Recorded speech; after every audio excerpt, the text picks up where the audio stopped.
నేను మళ్ళీ అడుగుతున్నా ఈ సభ ద్వారా, ఏ మాత్రం విశ్వసనీయత ఈ వైఎస్ఆర్ కాంగ్రెస్ పార్టీకి ఉంటే, అది ఒక రాజకీయ పార్టీగా ఉండాలనుకుంటే 36 పేర్లు పంపించండి. 36 ఈ హౌసే పెడదాం.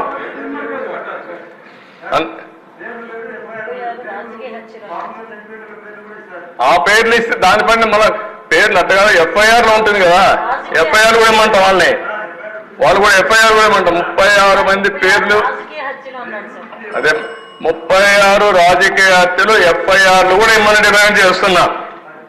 అది ఇచ్చిన తర్వాత తెలుస్తుంది. అంటే అధ్యక్ష, చాలా జీవితాంత అబద్ధాలు చెప్పి అబద్ధాల పునాదులపైన పార్టీ పెట్టి ఆ అబద్ధాలపైన బతికి ప్రజల్ని మోసం చేసిన వాళ్ళు ఇవన్నీ మాట్లాడుతూ ఉంటారు. అధ్యక్ష, నా స్థాయికి నేను మాట్లాడకూడదు అనుకున్నాను, కానీ నేను మాట్లాడకపోతే కూడా హిస్టారికల్ మిస్టేక్ అవుతుందనే ఉద్దేశంతోనే I want to straight in the record.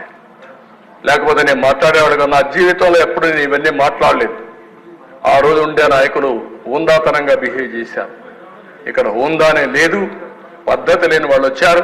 అలాంటి వాళ్ళు వచ్చినప్పుడు ప్రజాస్వామ్యానికే కాదు సమాజానికే చాలా ప్రమాదం. దిశ